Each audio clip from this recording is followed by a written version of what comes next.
95% of people have gotten so used to the power of God, the things that God does in their life, that they take God for granted. And I'm going to prove it to you with this story. So something happened to me very recently that made me realize this, how ungrateful we are and how we take the power of God and what God does for us for granted. I planned a trip for over a year. I've been planning to travel to this place for over a year. And this place is like a red zone in the world. It's a red zone. There's a lot of terrorist attack going on. There's a lot of killings, kidnappings, insecurity in this region that I was going to travel to, and it was so important that I go there.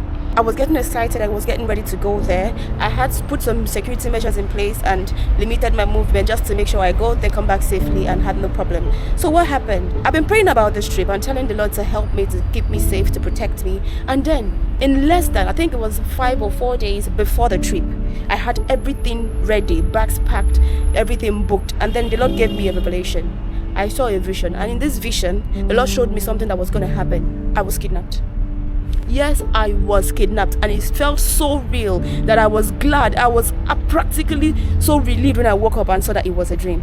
And being somebody like me was a warning. The Lord was showing me something that was gonna happen. There's something that the enemy was planning to do. So I had two choices: go on that trip or cancel it. And I decided, I'm a child of God. I've got to have faith, exercise my faith. So I said, no, I'm not going to cancel this trip. I am going to go. So I started to pray. I prayed, I exercised my faith. You know, when the scripture says, having done all to stand therefore, that's what I did. So I stood, and then I went on that trip. And towards the time of the end of that trip, which was what I saw in that vision, I started getting scared. But I had to put my faith into practice. And what happened? Guess what? I went, I came back safely. I wasn't kidnapped. I came back. So I was so happy. I understood what God had done for me. And then I went to share this with the gathering of believers as a testimony. And a few people thanked God for me. And some other people, I noticed, did not see it as anything. They did not see it as anything worth testifying about. If I had said, oh, I was kidnapped and I miraculously escaped the den of kidnappers, or I miraculously escaped death, it would have been enough for them to say, yes, God did something. But when I said, God showed me what would have happened, and then I prayed and God averted it, it didn't seem to them like something happened. And I'm like, is the bigger testimony the fact that God delivered me from something, or that God did not even let it come near to me?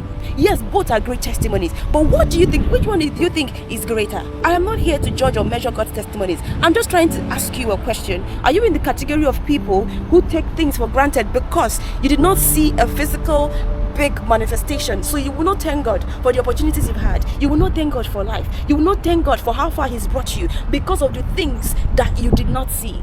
What about the things that you cannot see?